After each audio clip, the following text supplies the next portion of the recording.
Singkat biografi Kiai Haji Hasyim Asy'ari. Kiai Haji Hasyim Asy'ari memiliki nama lengkap Muhammad Hasyim bin Asy'ari bin Abdul Wahid bin Abdul Halim atau yang populer dengan nama Pangeran Benawa bin Abdul Rahman yang juga dikenal dengan julukan Jaka Tingkir, Sultan Hadiwijaya, bin Abdullah bin Abdul Aziz bin Abdul Fattah bin Maulana Ishaq bin Ainul Yakin yang populer dengan sebutan Sunan Giri.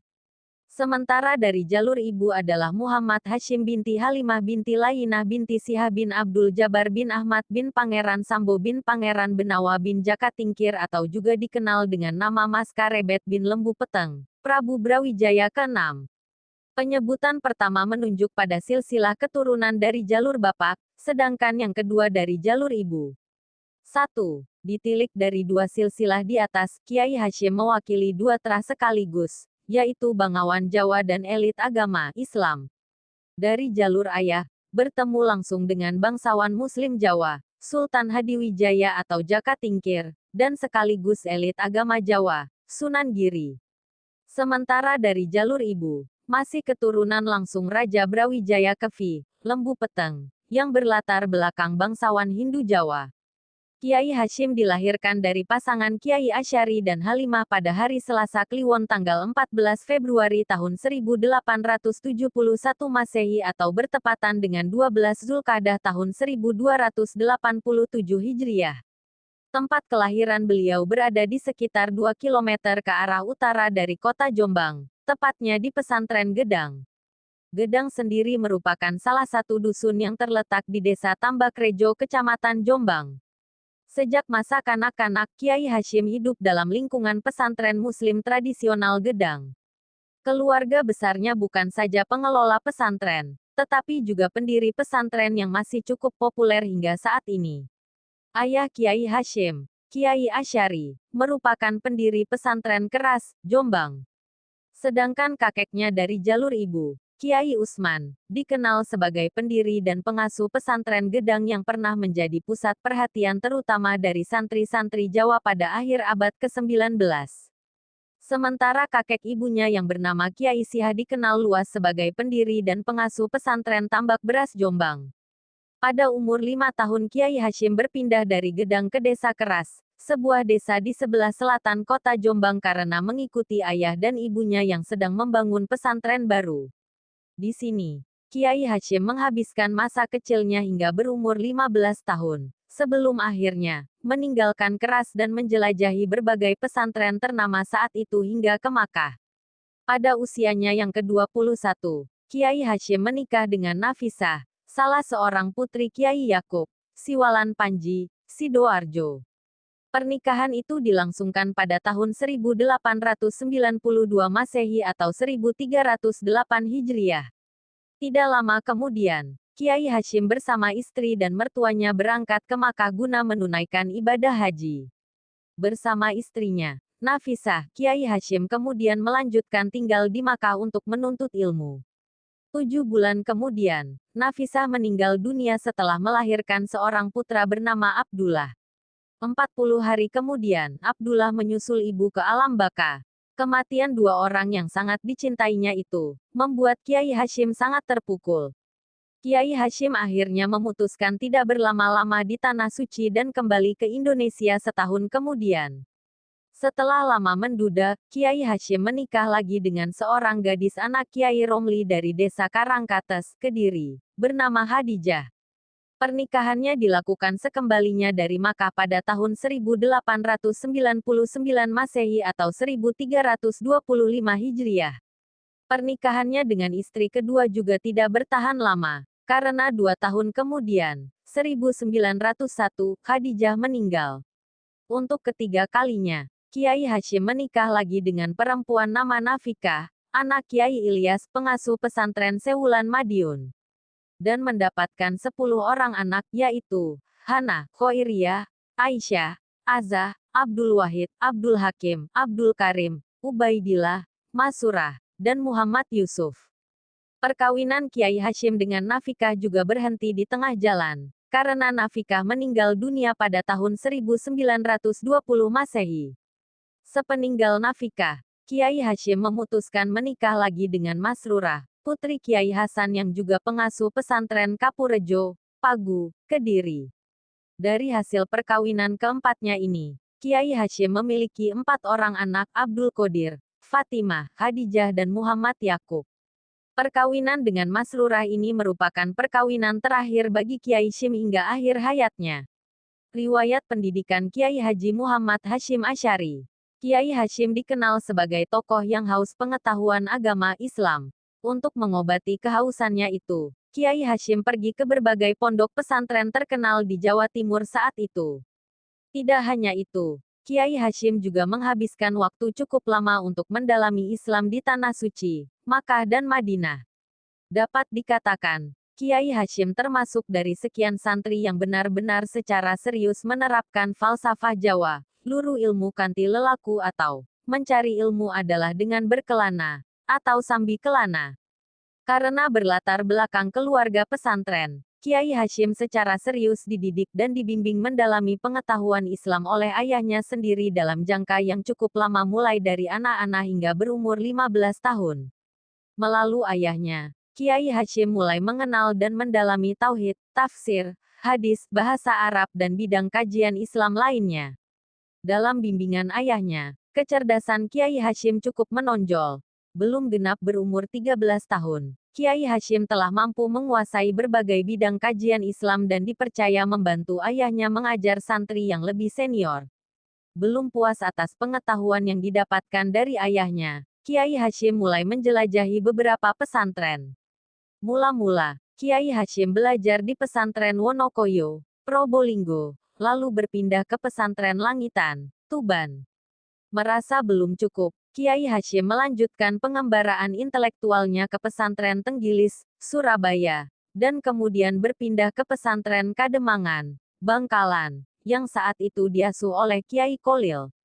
Setelah dari pesantren Kiai Kolil, Kiai Hashim melanjutkan di pesantren Siwalan Panji, Sidoarjo, yang diasuh oleh Kiai Yakub dipandang sebagai dua tokoh penting yang berkontribusi membentuk kapasitas intelektual Kiai Hashim. Selama 3 tahun Kiai Hashim mendalami berbagai bidang kajian Islam, terutama tata bahasa Arab, sastra, fiqh dan tasawuf kepada Kiai Kholil. Sementara, di bawah bimbingan Kiai Yakub, Kiai Hashim berhasil mendalami tauhid, fikih, adab, tafsir dan hadis. Atas nasihat Kiai Yakub, Kiai Hashim akhirnya meninggalkan tanah air untuk berguru pada ulama-ulama terkenal di Makkah sambil menunaikan ibadah haji untuk kali kedua. Di Makkah, Kiai Hashim berguru pada Syekh Ahmad Amin Al-Attar, Sayyid Sultan bin Hashim, Sayyid Ahmad bin Hasan Al-Attas, Syekh Said Al-Yamani, Sayyid Alawi bin Ahmad Al-Sakaf, Sayyid Abbas Maliki, Sayyid Abdullah Al-Zawawi, Syekh Salih Bafadal, dan Syekh Sultan Hasim Dagastana, Syekh Suwaib bin Abde Al-Rahman, Syekh Ibrahim Arab, Syekh Rahmatullah, Sayyid Alwi Al-Sakaf, Sayyid Abu Bakar Sata Al-Dimyati, dan Sayyid Husain Al-Habsyi yang saat itu menjadi multi di Makkah. Selain itu, Kiai Hashim juga menimba pengetahuan dari Syekh Ahmad Khatib Minangkabawi, Syekh Nawawi Al-Benatani dan Syekh Mahfuz Al-Tirmisi. 3 nama yang disebut terakhir, Khatib, Nawawi dan Mahfuz, adalah guru besar di Makkah saat itu yang juga memberikan pengaruh signifikan dalam pembentukan intelektual Kiai Hashim di masa selanjutnya. Prestasi belajar Kiai Hashim yang menonjol, membuatnya kemudian juga memperoleh kepercayaan untuk mengajar di Masjid Al-Haram. Beberapa ulama terkenal dari berbagai negara tercatat pernah belajar kepadanya. Di antaranya ialah Syekh Sa'dullah Al-Maimani, mufti di Bombay, India, Syekh Umar Hamdan, ahli hadits di Makkah, Al-Sihan Ahmad bin Abdullah, Syria, Kiai Haji Abdul Wahab Casbullah, Tambak Beras, Jombang, Kiai Haji R. Asnawi, Kudus, Kiai Haji Dahlan, Kudus, Kiai Haji Bisri Syansuri, Denanyar, Jombang, dan Kiai Haji Saleh, Tayu.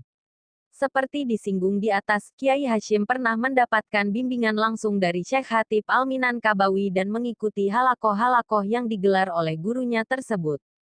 Beberapa sisi tertentu dari pandangan Kiai Hashim, khususnya mengenai tarekat, diduga kuat juga dipengaruhi oleh pemikiran kritisnya gurunya itu, meskipun pada sisi yang lain Kiai Hashim berbeda dengannya. Dialektika intelektual antara guru dan murid, Syekh Khatib Kiai Hasyim, ini sangat menarik. Sejak masih di Makkah, Kiai Hasyim sudah memiliki ketertarikan tersendiri dengan tarekat. Bahkan, Kiai Hasyim juga sempat mempelajari dan mendapat ijazah tarekat Qadiriyah wa Naksabandiyah melalui salah satu gurunya, Syekh Mahfuz. Karya-karya Kiai Haji Hasyim Asy'ari. Adapun di antara beberapa karya Kiai Haji Hasyim Asy'ari yang masih bisa ditemui dan menjadi kitab wajib untuk dipelajari di pesantren-pesantren Nusantara sampai sekarang antara lain, 2. At-Tibyan fi al-Nahan Mukata'at al-Arham wa al-Akarib wa al-Ikhwan. Kitab ini selesai ditulis pada hari Senin, 20 Syawal 1260 Hijriah dan kemudian diterbitkan oleh Muktabah Al-Turats Al-Islami, Pesantren Tebu Ireng. Kitab tersebut berisi penjelasan mengenai pentingnya membangun persaudaraan di tengah perbedaan serta memberikan penjelasan akan bahayanya memutus tali persaudaraan atau silaturahmi. Muqaddimah Al-Qanun Al-Asasi li Jamiyat Nahdlatul Ulama. Kitab ini berisikan pemikiran Kiai Haji Hasyim Asy'ari, terutama berkaitan dengan NU. Dalam kitab tersebut, Kiai Haji Hasyim Asy'ari mengutip beberapa ayat dan hadits yang menjadi landasannya dalam mendirikan NU bagi penggerak-penggerak NU. Kitab tersebut barangkali dapat dikatakan sebagai bacaan wajib mereka. Risalah fi Taqid al-Ahzi bi Mazhab al-A'immah al-Arba'ah. Dalam kitab ini, Kiai Haji Hasyim Asy'ari tidak sekedar menjelaskan pemikiran 4 imam mazhab, yakni Imam Syafi'i, Imam Malik, Imam Abu Hanifah dan Imam Abu Ahmad bin Hanbal. Namun, ia juga memaparkan alasan-alasan kenapa pemikiran di antara keempat imam itu patut kita jadikan rujukan. Arba'ina Hadits Santa Ta'alaku Bimabadi, Jamiyat Nahdlatul Ulama. Sebagaimana judulnya, kitab ini berisi 40 hadits pilihan yang sangat tepat dijadikan pedoman oleh warga NU. Hadits yang dipilih oleh Kiai Haji Hasyim Asy'ari terutama berkaitan dengan hadits-hadits yang menjelaskan pentingnya memegang prinsip dalam kehidupan yang penuh dengan rintangan dan hambatan ini. Adab al-alim wa al-muta'alim fima yanhaju ilai al-muta'alim fima qomati ta'limihi. Pada dasarnya, kitab ini merupakan resume dari kitab Adab al-Mu'allim karya Syekh Muhammad bin Sahnun, Ta'lim al-Muta'alim fi Tarikat al-Ta'alum karya Syekh Burhanuddin Az-Zarnuji, dan Tazkirat al-Syamal wa al-Mutakali fi Adab al-Alim wa al-Muta'alim karya Syekh Ibnu Jamaah. Meskipun merupakan bentuk resume dari kitab-kitab tersebut, tetapi dalam kitab tersebut kita dapat mengetahui betapa besar perhatian Kiai Haji Hasyim Asy'ari terhadap dunia pendidikan. Rasalah al-as-sunnah wa al-jamaah fihat al-mauta wa syurut as-sa'ah wa bayani mafhum as-sunnah wa al-bitah. Karya Kiai Haji Hasyim Asy'ari yang satu ini barangkali dapat dikatakan sebagai kitab yang relevan untuk dikaji saat ini. Hal tersebut karena di dalamnya banyak membahas tentang bagaimana sebenarnya penegasan antara sunnah dan bitah. Secara tidak langsung, kitab tersebut banyak membahas persoalan-persoalan yang bakal muncul di kemudian hari. Terutama saat ini, dalam beberapa karya Kiai Haji Hasyim Asy'ari tersebut, kita dapat menyimpulkan betapa besar dan luasnya perhatian Kiai Haji Hasyim Asy'ari terhadap agama serta betapa mendalamnya pengetahuannya di bidang tersebut. Karya-karya Kiai Haji Hasyim Asy'ari itu menjadi bukti tak terbantahkan betapa ia memang merupakan seorang ulama sang mujtahid yang telah banyak menghasilkan berbagai warisan tak ternilai, baik dari segi keilmuan maupun dari segi keorganisasian seperti halnya NU. Sekian, semoga bermanfaat, kurang lebihnya mohon maaf sebesar-besarnya. Assalamualaikum warahmatullahi wabarakatuh.